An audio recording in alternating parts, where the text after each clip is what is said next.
بسم اللہ الرحمن الرحیم۔ تو اس طریقے سے یہ جو بات ہے کہ میں عرض کرتا ہوں کہ اگر ہم لوگ اپنی روحانیت کو نہیں ڈیولپ کر سکتے تو پھر کم از کم اپنے آپ کو فتنے سے بچانے کے لیے اس سے اس سے ہٹ تو جائے نا، اس کے پاس تو نہ جائے نا، کیونکہ آپ صلی اللہ علیہ وسلم نے جو فرمایا نا، ابھی آپ کے سامنے حدیث شریف گزر گئی، فرمایا کہ بری صحبت سے بچنے کے لیے خلوت اچھا ہے، بری صحبت سے بچنے کے لیے خلوت اچھا ہے، اور اچھی صحبت خلوت سے اچھی ہے۔ بس ویسے عام حکم تو یہ کونوا مع الصادقین، سچوں کے ساتھ ہو جاؤ، سچوں کے ساتھ ہو جاؤ، اصل حکم تو یہی ہے قرآن پاک کا۔ لیکن اگر سچے اویلیبل نہیں ہیں تو پھر کیا کرو؟ پھر خلوت، پھر اپنے آپ کو بچاؤ، پھر عام اس طرح کل نہ پھرو، ایکسپوز نہ ہو۔ میں جرمنی میں تھا، ایک دن ناکنگ ہو گئی، ایک صاحب اور ایک چھوٹا بچہ ساتھ تھا، اندر آنے کی اجازت چاہیے۔ میں ان دنوں اکیلا تھا، میں نے کہا جی تشریف لائیے، بٹھا دیا اندر۔ بچے کے لیے میں نے دودھ کا ارینجمنٹ کر لیا، اس کے لیے کافی وغیرہ،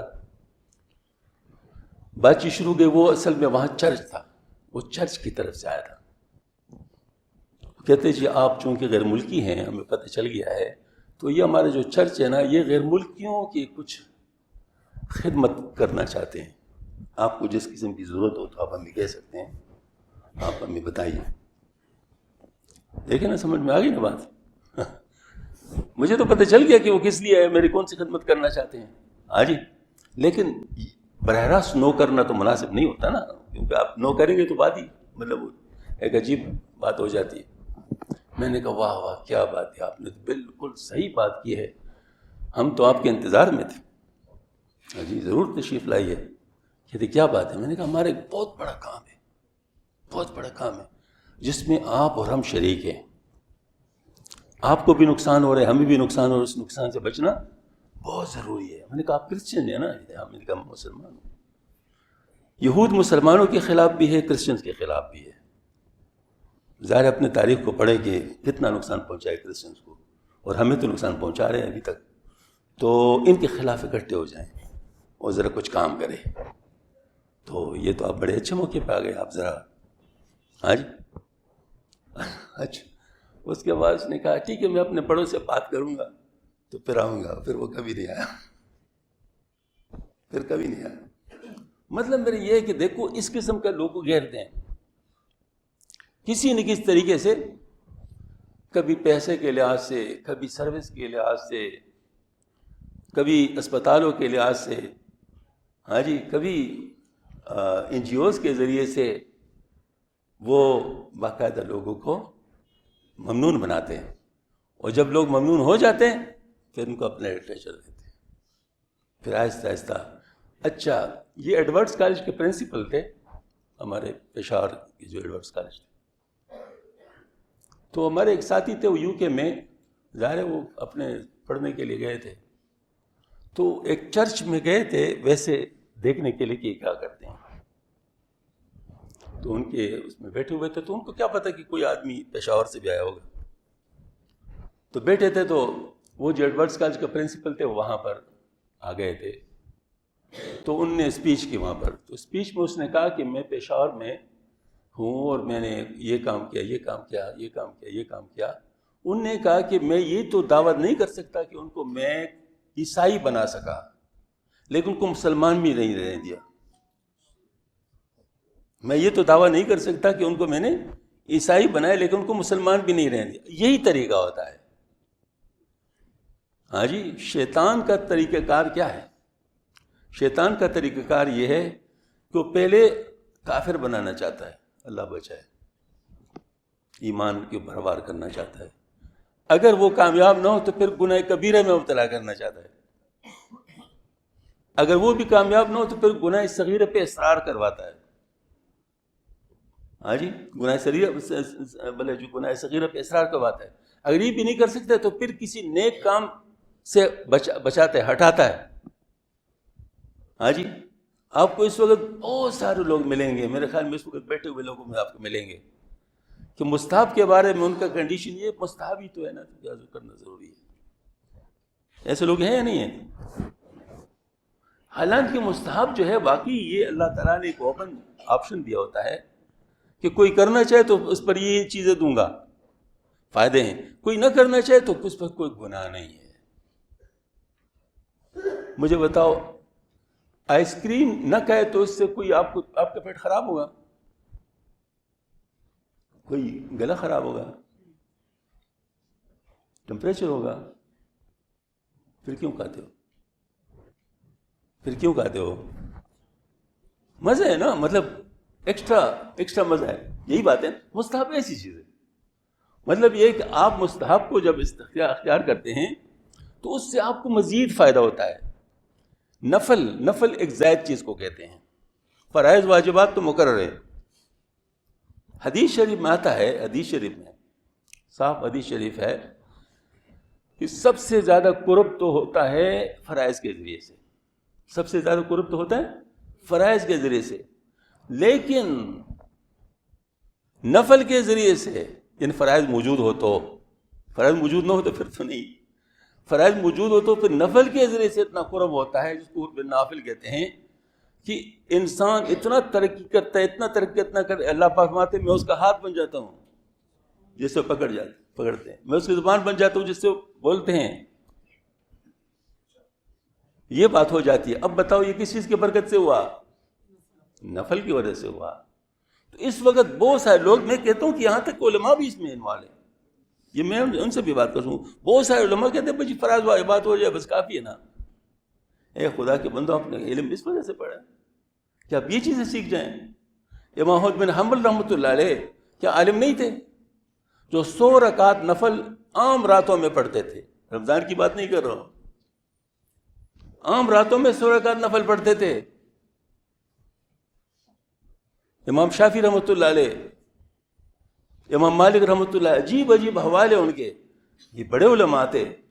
تو کیا عالم ہو کر پھر انسان چھوڑ دے؟ بھئی عالم ہو کر تو انسان اس کا دائی بنے، خود عمل کر لے اور دوسروں کو بھی اس طرف لے آئے. تو اس کا مطلب یہ ہوا کہ یہ دیکھو نا، شیطان کیا کرتا ہے، پہلے تو کافر بناتا ہے، کافر نہ بنے گناہ کبیرہ میں مبتلا کرتا ہے، گناہ کبیرہ نہ کرے، گناہ صغیرہ میں مبتلا کرتا ہے، گناہ صغیرہ نہ کرے، پھر کیا ہے، نیکیوں سے روکتا ہے. تو اب گناہ کبیرہ ہے نماز چھوڑنا، اس سے تو نہیں روک سکتا، واجب سے بھی نہیں روک، وہ تحریمی ہے نا، مکروہ تحریمی ہے. تو کس چیز سے روکے گا؟ نافل سے روکے گا، مستحبات سے روکے گا. تو یہ شیطان ہے. تو ہمارے یہ بات ہے کہ اگر ہم لوگ اس سوشل میڈیا کے ساتھ انوالو ہوں گے، یہ ہمیں پہلے کیا کریں گے کہ بالکل ہی کاٹتے ہیں. نہ کر سکے تو پھر کیا ہوگا، گناہ میں مبتلا کریں گے، کسی گناہ کبیرہ میں مبتلا کریں گے. نہ کر سکے تو پھر کیا ہوگا، گناہ صغیرہ میں. نہ کر سکے تو پھر کیا ہوگا، پھر ان چیزوں سے بس نیکیوں سے آپ کو چھڑا دیں گے. ان چیزوں کا آپ کے ذہن میں کوئی ویلیو نہیں ہوگی، اور چھوٹی چھوٹی چیزوں کا ویلیو آپ کو بہت بڑھا دیں گے. اوہ یہ کرنا چاہیے، یہ کرنا چاہیے، یہ کرنا چاہیے. ہاں جی، لیکن جو اصل کام ہے، مجھے آپ بتائیں اصل کام کیا ہے؟ قرآن پاک میں ہے، میں اپنی طرف سے نہیں کر رہا. وما خلقت الجن والانس الا لیعبدون. نہیں پیدا کیا میں نے انسان و جنات کو، مگر جنات کو انسانوں کے کس چیز کے لیے پیدا کیا ہے؟ اپنی عبادت کے لیے پیدا کیا ہے. اللہ کی عبادت اور بندگی، یہ اصل کام ہے ہمارا. اللہ کی عبادت اور بندگی میں ساری چیزیں آتی ہیں، مثلا معاملات بھی آتے ہیں، معاشرت بھی آتے ہیں، اخلاق بھی آتے ہیں، ساری چیزیں آتی ہیں. یہ سب ہمیں اس کے لیے پیدا کیا ہے. دنیا میں ہم لوگ اگر کچھ ایسا کام کر سکے جس سے باقی لوگوں کو فائدہ ہوتا ہے تو بالکل ٹھیک ہے، منع نہیں ہے. لیکن ان کاموں پہ اٹھ کر اس اصل کام کو چھوڑ دو، یہ نہیں. یہ نہیں. ان کے ہوتے ہوئے آپ کرو تو بالکل ٹھیک ہے, ان کے ہوتے ہوئے کرو تو بالکل ٹھیک ہے. میں آپ کو اپنا واقعہ سناتا ہوں. ہمارے ایک دوست تھے, اب بھی ماشاء اللہ زندہ ہے, اللہ ان کو زندہ رکھے, اور بہت بڑے عہدے پر ہے باہر ملکوں میں. دوست کلاس فیلو ہے, تو کلاس فیلو تو ہر قسم بات کر سکتے ہیں نا انسان کے ساتھ. مجھے کہتے شبیر جی آپ کو کیا ہو گیا, آپ کون سی باتیں کر رہے ہیں, دنیا کہاں پہنچ گئی اور آپ کون سی باتیں کر رہے ہیں. میں نے کہا اچھا چلو میں آپ سے ایک سوال پوچھتا ہوں. کہتے کیا؟ میں نے کہا یہ بتاؤ کہ آخرت کی بات نہیں کر, آخرت میں تو ہے ہی نمبر 1. صحابہ کرام دنیا میں, اچھا پہلے یہ بتاؤ کہ ہم دنیا دار ہیں, صحابہ کرام دنیا دار تھے. کہتے صحابہ کرام تو دنیا دار تھے ہی نہیں. تو میں نے کہا اچھا دنیا میں, آخرت کی بات نہیں کرو, دنیا میں صحابہ کرام زیادہ کامیاب تھے یا ہم زیادہ کامیاب ہیں؟ کچھ سوچ کے بولا کہ وہ زیادہ کامیاب تھے. میں نے کہا آپ کی تھیوری تو فیل ہو گئی, آپ کی تھیوری تو فیل ہو گئی. آپ کہتے ہیں نا کہ مطلب میں کچھ دین کی باتیں کر رہا ہوں تو اس کا مطلب ہے میں کامیاب نہیں ہوں دنیا میں. آپ یہ ثابت کرنا چاہتے ہیں. میں تو آپ کو ثابت کر پوری جماعت کا بتا رہا ہوں کہ پوری دنیا ان سے ڈرتی تھی, صحابہ سے ڈرتی تھی. کیا ہم سے لوگ ڈرتے ہیں؟ ہمارے اوپر چڑھ دوڑتے ہیں اور پرواہ بھی نہیں کرتے. جیسے کیڑے مکوڑوں کے اوپر کوئی پھر جاتا ہے نا, پرواہ نہیں کرتا, اس طرح ہمارا کوئی پرواہ بھی نہیں کرتا. اور وہ ان کی بات تھی سبحان اللہ, سب ان سے ڈرتے تھے. تو اس کا مطلب ہے کہ ہم لوگوں کو ان کے نقش قدم پہ چلنا چاہیے. میں دنیاوی ترقی سے روکتا نہیں ہے, نہ میں روک سکتا ہوں, نہ شریعت کا حکم ہے. صرف اس لیے کہتا ہوں کہ ان چیزوں کو اس کے لیے نہ چھوڑو. مجھ سے ایک استاذ نے پوچھا, میرے استاذ تھے, میں جب پڑھ رہا تھا, فوت ہو گیا اللہ تعالیٰ ان کی مغفرت فرمائے. مجھے کہا شبیر اگر ریکٹر پر آپ کی ڈیوٹی لگا دی جائے اور نماز کا وقت آ جائے تو آپ کیا کریں گے؟ میں نے کہا نماز پڑھوں گا. اب وہ مجھ سے توقع رکھ رہا تھا کہ کہوں گا میں ریکٹر پہ رہوں گا نا, ظاہر ماڈرن لوگ ہیں نا, ہاں جی, تو ریکٹر پہ رہوں گا. میں نے اسے کہا میں نماز پڑھوں گا. تو کیا ریکٹر کو چھوڑ دو گے؟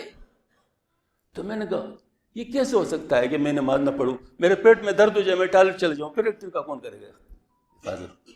میں نے کہا ایک ہی آدمی ہوگا ریکٹر کے لیے, ریکٹر کے لیے تو کئی لوگ ہوں گے نا, ایک تو نہیں ہوگا. آخر ٹرک ڈرائیور جو ہوتے ہیں ایک ہوتے ہیں, 2 ہوتے ہیں جب لمبی سفر پہ جاتے ہیں, 2 ہوتے ہیں نا. تو ریکٹر کو آپ ایک آدمی پہ چھوڑ دیں گے تو اب ظاہر ہے کبھی کوئی ہوگا کبھی کوئی ہوگا, تو اس طرح آپس میں باری باری کام کرتے رہیں گے. تو میں بھی اس طرح کروں گا. پھر چپ ہو گئے. یہ ہے فتنے. سمجھ میں آ گئی نا بات؟ مجھ سے ڈاکٹر لوگ پوچھتے ہیں ہم آپریشن کر رہے ہوتے تو کیا نماز کا وقت آ جائے تو نماز پڑھے؟ میں نے کہا خدا کے بندے آپریشن شروع کرتے وقت یہ سوچ لیا کرو نا کہ اس میں کیا کیا آئے گا, اور ایک آدمی تو نہیں ہوگا, مختلف پوری ٹیم ہوتی ہے, تو اس کے لیے آپ پلاننگ کرو. جیسے میں نے کہا کبھی کھانا چھوڑے آپریشن کے لیے, وہ اگر کھا سکتے ہو تو نماز کیوں نہیں پڑھ سکتے ہو؟ میں نے کہا ہر چیز کا اپنا اپنا طریقہ ہوتا ہے. مطلب ٹھیک ہے میں مفتی نہیں ہوں, ایک سجیشن دے سکتا ہوں, آپ ٹھیک ہے مفتیوں سے بات کر لیں, ان سے پوچھیں. لیکن بہرحال میں اس لیے عرض کرتا ہوں کہ آج کل ساری زور کس چیز پہ اٹھتا ہے؟ بس آپ دین چھوڑے تو آپ کامیاب ہوں گے. انا للہ و انا راجعون. ہم دین نہیں چھوڑیں گے. بات سمجھ میں آ رہی؟ ہم دین نہیں چھوڑیں گے, چاہے دنیا ہمارے پاس رہے یا نہ رہے. دنیا چاہے ہمارے پاس رہے یا نہ رہے, لیکن دین نہیں چھوڑیں گے. دین کو رکھیں گے, پھر انشاءاللہ دنیا کے اوپر حکمرانی بھی. خلافت فی الارض کا وعدہ کس کے ساتھ ہے؟ ہاں, دین پر چلنے والوں کے ساتھ ہے. ہم لوگ دیندار ہو جائیں صحیح معنوں میں, حضور صلی اللہ علیہ وسلم کے طریقے پر, صحابہ کرام کے طریقے پر چلنا شروع کریں, یہ پوری دنیا آپ کے ہاتھ پہ دی جاتی ہے نہیں دی جاتی؟ پھر دیکھو. اللہ تعالی ہم سب کو نصیب فرمائے. وآخر دعوانا الحمدللہ.